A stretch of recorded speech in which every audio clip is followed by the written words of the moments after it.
as taboo or as hard to talk about as some of the 4-letter words. Right? Yeah. Yeah, absolutely. We've had some discussion, and let's get started. On our thoughts and our connections to sex, actually, which is going to vary a lot. And please write down your questions. Okay. So, I mean, I guess to kind of start, I think one of the things we should probably share is when we first thought about doing this video, we were all, not really on the same page or didn't really know what we even wanted to talk about. I know me personally, I was a bit confused, more because I felt like, well, what are we talking about as it relates to sex? Cassie, has shared that she was excited to get this conversation out here and going, and I'm like, okay, what are you excited about? I mean, don't get me wrong, sex is exciting, but I didn't understand what the message was or what it was we were trying to convey that was going to be so, so great to talk about. And through that conversation, myself, Cassie, Michelle, and Heather all got together to talk about how we view sex. And a lot of, Cassie, I'll let you maybe ask some of the questions you posed during our chat session that really kind of got us going as it related to sex and what we wanted to share here today. Yeah, I think the part that we started off first was just our initial thoughts about sex when we were younger. I think we talked about our first times, the narratives that came with those first times, whether we felt like we did it the right way within a marriage or relationship or whatever we were told was the right way to do it, or whether we did it, quote unquote, the wrong way outside of marriage, too young, and what kind of story we started telling ourselves about ourselves because we did it too young or too soon or not soon enough, or because our friends did it and we did, or we didn't do it. There was a lot of stories that came behind that really molded who we are as women, and Lee, you're as well as men, in our relationship with sex and our relationship with ourselves. So that was kind of the first thing that we discussed. Yeah, and the reason I was confused originally was because I was thinking, well, sex is about connection to yourself. In my mind, it was about how you are either connected or disconnected with yourself, and you're using potentially sex as an outlet to connect because you're so disconnected from yourself. And so that kind of kicked us off with, to Cassie's point about us talking about our experiences. And I personally had said, I had sex later in life at a quote unquote young age, which now, looking back, wasn't really that young. I guess young is relative, but anyway, I was 18 when I had sex, and I didn't, I think a lot of the reason, and I think Heather, you mentioned this when we talked offline, just about how during that time when you're 18 or 17 or however old you are, you're talking about sex and you it's almost like a competitive thing. You've got your friends around you and they're having sex, and then you're feeling like, oh, maybe you're not, included in that because you're not having sex, and so you want to begin to be a part of that. And so we started to have that conversation of how is that showing up for us, or for teenagers, and why? Like, why is it what someone else is doing so important to me? Why do I feel like I need to be, playing that game or being competitive when I'm choosing to share my body or not to share my body with someone? What story have we told as a society that has gotten us so disconnected that as a teenager we have these feelings? Mine was definitely peer pressure. Like, it was real peer pressure. I was only 13 years old. It was deep peer pressure from other girls who were already engaging, and and I wasn't. I was so impressionable and so naive, and the youngest, and sisters were already gone out of the house, so I was kind of coerced into my first time. And from there it just that chipped away at me immediately, obviously, and it was not a good situation to find myself in. And then the trend continued from there. And then I got into, a long relationship, which again changed my perspective and the way I viewed sex. And for me, it was if that was good, then everything was okay. As long as that was okay between us, then the relationship had to be in good shape. So I put a lot of weight on that, unsuspectingly, really not understanding that for men, it seems like that would be fulfilling to them and that would be okay, but they're deep too. They want more than just sex in that kind of relationship. So Right. that led me to that place. And now as I'm no longer in, a long-term relationship. I'm not in any relationship. I'm just with myself. It changed my perspective again. And I only want, my connection. I only want to be with my connection. And that's another change that has occurred. And it's all because of the experiences that I've had. And I think that's the only way we come across, how we perceive it is by our own experiences and our upbringing, right? And yeah, absolutely. I think too, to kind of add to, and I think we had said this too when we had all talked, but to add to that, being that young and being impressionable, I can speak from my own experience. I was 19 years old. I actually started having sex out of heartbreak. And I ended up sleeping with most of the men that I have in my life within a very short period of time. I was in the military. That's all I'm going to say. However, what ended up was this narrative that I can't trust myself. I can't trust my decision-making process when it comes to my sexuality, when it comes to men, when it comes to attracting them, to make healthy decisions. And that was a really strong and hard narrative to overcome because it was so deep-rooted. I felt so sick over me making those decisions. And I had you had to figure out why you were doing that so you could address and change the behavior into something that made you feel more whole. But like you said, it creates this cycle. It creates this cycle of when you start hating yourself for something and you start saying that I'm not good enough to make the right decisions, then you start sleeping with people you're not supposed to. I can put a real interesting spin on this subject of how a cycle does continue, as there's going to be an awful lot of people out there who actually can relate to this and want to know how to really to go into healing over this. Because my view on sex is completely different than most people's, as I lost my virginity at 11 unwillingly to my stepfather who was molesting me. So I didn't know anything about sex for pleasure or sex for good things until much later in life. So I went into my teenage years thinking that sex was a punishment. And also a tool. It was dirty. Mm-hmm. Right? It was dirty and shameful.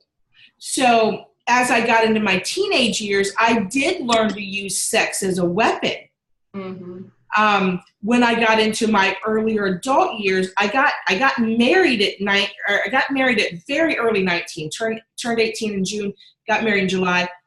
Wasn't pregnant, but I also didn't elaborate on my sexual history, right? Because the first person that I did that with, that I was having sex with, I believe the first time I actually had sex for pleasure or with someone else, I was 15 maybe. Mm-hmm. And so I didn't bring that into the marriage where I was marrying. So I had to pretend to have a healthy sex life.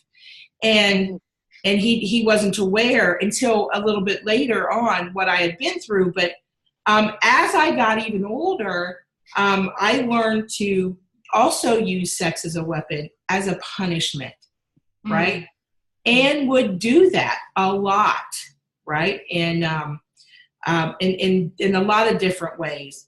And having a healthy sex life after you've had such a bad experience with it is a struggle. Sometimes even now it's a struggle as things sort of, come full circle and come back around. And I've, gone into healing over it, and I talk about it an awful lot, when we're coaching, but turning it and having healthy boundaries now. If there's something going on, if there's something wrong, it could be anything from, clearly if Lee's passing a kidney stone, that's the last thing that's on his mind. But I'm going to feel rejected. Right. I'm going to feel rejected because we're not intimate in that way. I'm going to feel like he doesn't love me. He doesn't want to be with me. Is my nose too big today? Or am I not, am I not skinny enough today? Or am I bloated or anything today? Right. And it could be anything from my toenails paint's chipped today. It could be anything from that to today. Complete. That resonates with me very much too, Sherry. With it just puts a whole little different spin on having a healthy sexual relationship and learning to enjoy being with someone intimately and sexually, and actually learning what it really is and what it really means. Right. And I mean, I'm going to go out on a limb here and say every one of us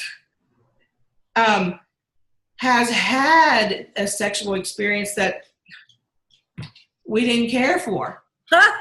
Okay? And we just participated. Names, right? Just participated, right? Like we all feel like we took a few for the team, right? Yes. And it's sad because we're all describing our first experiences and our exposure to the whole idea. And we also talked about in the last video, the last time we all chatted, that as a society, we have this disconnect to what sex really is or what it could be to us and to our partner. And, my kids, when we went for the talk at school on the way home, I mean, it was just strict scientific. And on the way home, we were like, oh my goodness, there's so much more to it. There was no emotional stuff, and there's so much that's involved. And it's sad because I wish we could have some kind of sex education for kids so they could get a better idea of what it's about, and then maybe they wouldn't be so pressured, because we all have stories of feeling like that we were peer pressure, or we didn't do it yet. I felt like I was 19, and, I was I felt like the last one who had never, everybody else did it but me. So it's like, it's all about instead of really understanding what it is, how it can be a tool for healing or a tool for connection, instead of this society's ideas thrown at us. Well, and that inner child stuff too, when it comes to sexuality, we often carry what we thought and what we felt at that age when we started learning about sex and we started developing our narrative. That actually that's still there. And I think that's a really important part to remember as we're putting it into healing, is that it's one thing to be like, I'm an adult now, I get it. But it's like that inner stuff is still there. Like what your son learned about the sex talk, for example, if you hadn't stepped in and showed him the different perspective, he's going to carry that with him. And it's going to come up. It's going to show up in the relationships he has with other women, and the relationship especially he has with himself. Which is why I think it's so important to have talks like this, and for parents to try to be more open with their kids about sexuality, about sex, about all of that stuff, the intimacy that goes with it, the connection with another human being, the importance of that, what it really means, and it's just taken so lightly now all over the place. Everything is just extremely sexualized, and all the meaning is just going out the window. I feel dirty. I think a lot of it is we're not taking the time to ask, why do we want to have sex? Whether that be ourselves, our children, what is the reason? Because again, if your reason is external, like, well, because they want to have sex with me, or because all my friends are doing it, or, anything along those lines, it's like, we probably need to think about what we're doing, I because those think shouldn't be the I reasons think why most you people, want to have sex. that's the approach, the outer one. Like, I don't think people. Yeah, that's the problem. Yeah, it is. Yeah. Yep. All of my daughters actually came to me when they lost their virginity. My oldest one, her big question was, is it always going to hurt like that? You know what I mean? And of course, as a mom, I was like, yeah, it is. Yes. Keep those legs crossed. Terrible. Don't do it anymore. It only gets worse. Yeah, but then I stepped back and I said, of course it doesn't. Or I wouldn't still be doing it. You know what I mean? Right. It wouldn't still be a thing, and people wouldn't be doing it in the streets or in the subways or anywhere. So clearly it's going to get better. It just don't need to get better this year. Or next, or ever. It doesn't get good till you're 30. Right. But it was a great question that I got, and I'm really interested because a lot of you I know all of you know Lee's story, and if you've watched our other videos, you'll know a lot of Lee's story. But when it came to sex, and Lee's life is a whole other ballgame, and how it was part of the inside manifesting on the outside, or I worded that wrong. What you were using sex as a way to feel better. Is that what that was, or? It was for me, from a boy to a man, the experience of communication in that way was much more powerful.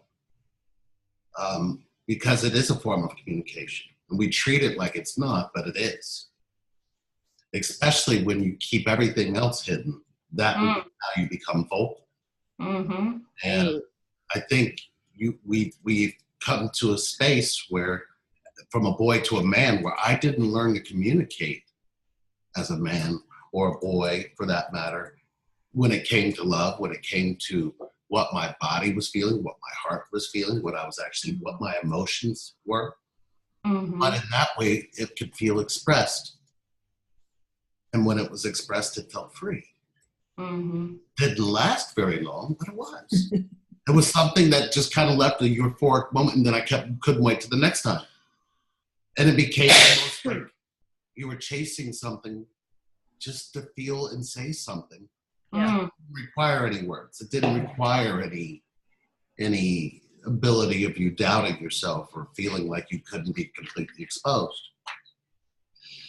See, I believe that way we look at the relationship we have to sex, as a man or as a woman, we still are having a dialogue with ourselves that shows up when we have sex. Mm. It should be just as free and it should feel just as good, but we underutilize it. We don't even see that sharing your body means you could share your mind too. Amen to that. Yeah, that's so true. I mean, that's so powerful, because even when you just described that, Lee, I was thinking about an ex that I had and feeling like the only time we connected, right, was when we had sex. And it was that relationship actually that made me think there's got to be something more than this. I should be able to have a strong connection with someone without the act of sex.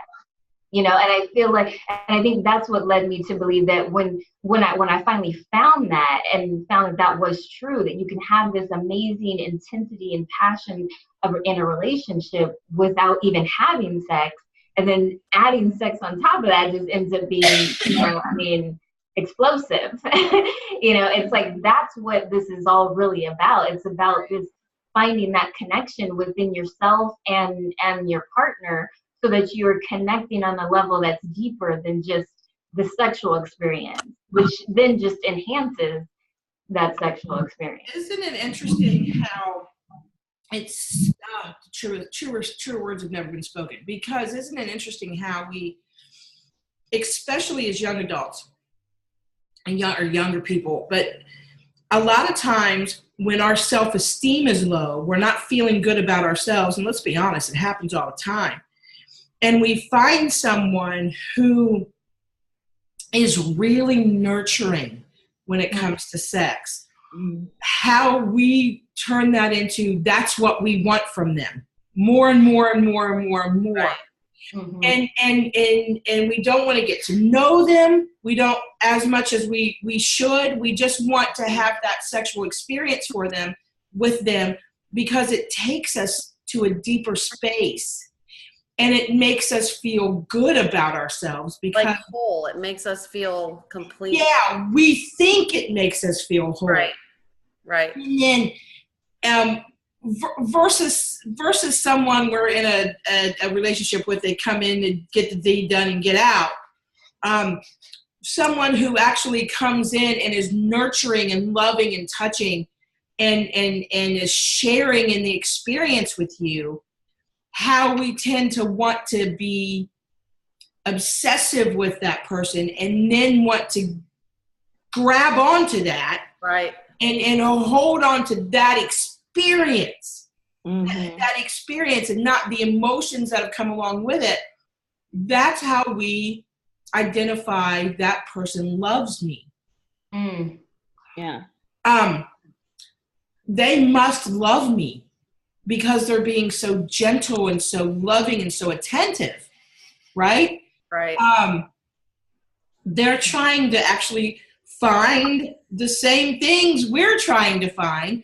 Then as women, we start to become obsessive and want more and more and more of that, right? And in all reality,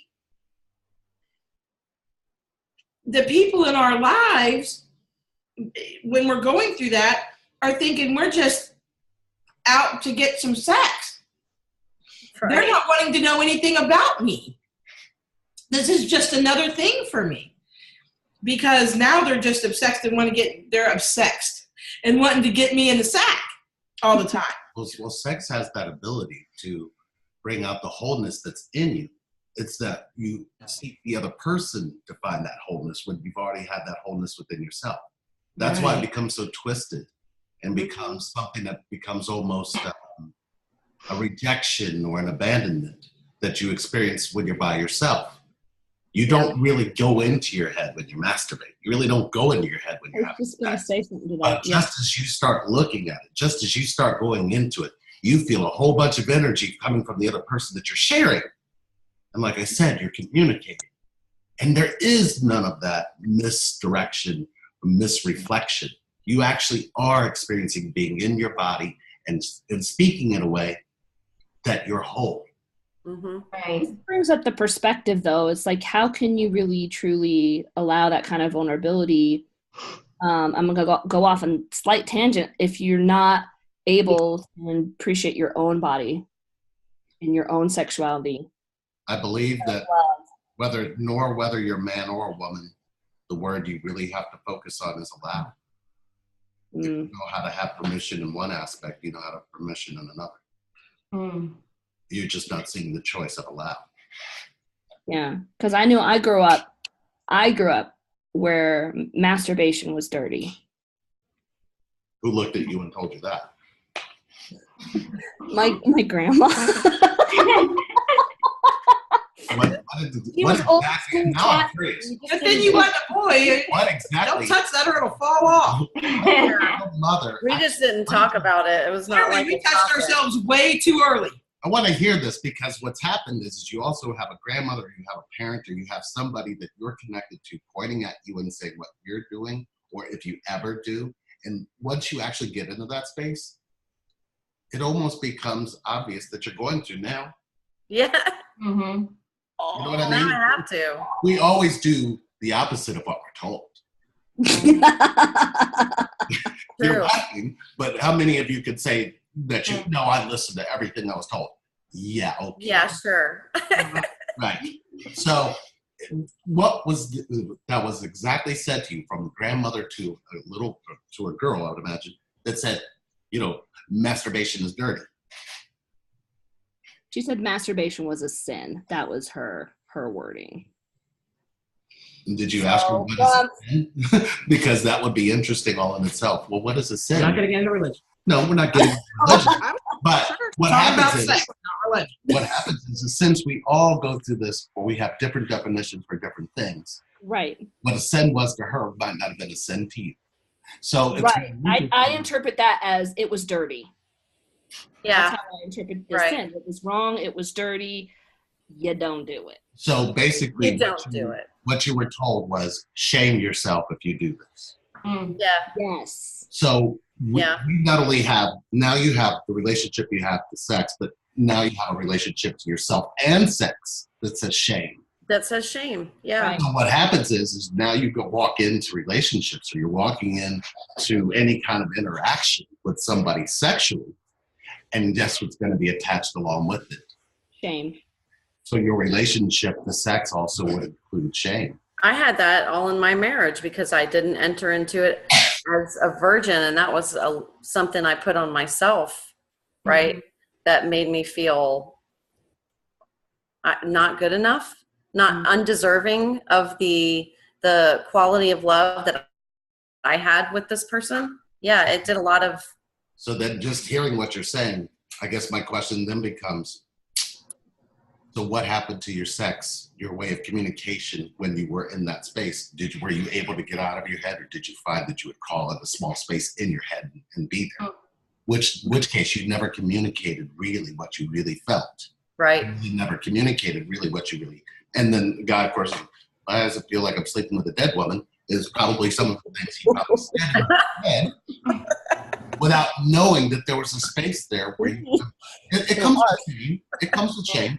Most of us want to just, rip each other's clothes off and do all kinds of things to one another, but if we're in our head about it, and this is not, like I said, this is not descriptive of a man or a woman. Both experience it. Right. There's some I've been in a relationship where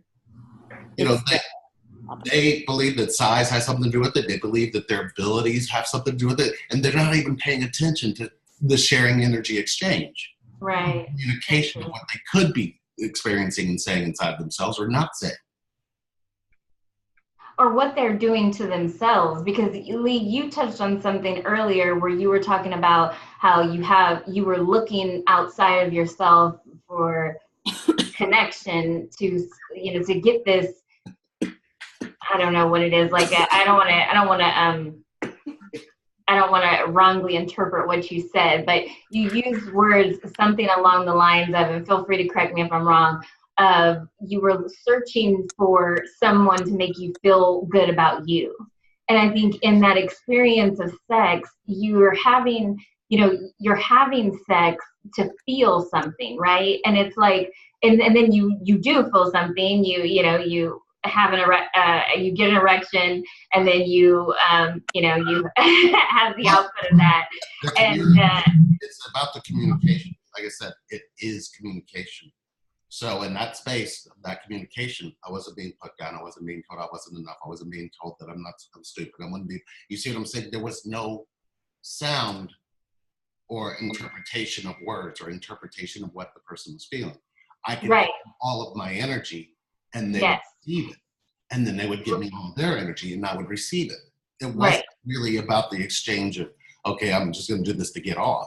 It was an energy. That is exactly my point. That's exactly where I was going, is that what a person tends to do in that situation is look outward. Like, this person did this for me. They gave me this. They made me feel this. And then they continue to search for that, not recognizing this is already here within you. Yes. Right. Yes. Yeah. And this is where we have to stop, because we've got to get to, I'm sure that we're going to have a ton of questions about this. The beautiful part is I did record, so that way if it's not showing, we can post it on the channel anyway.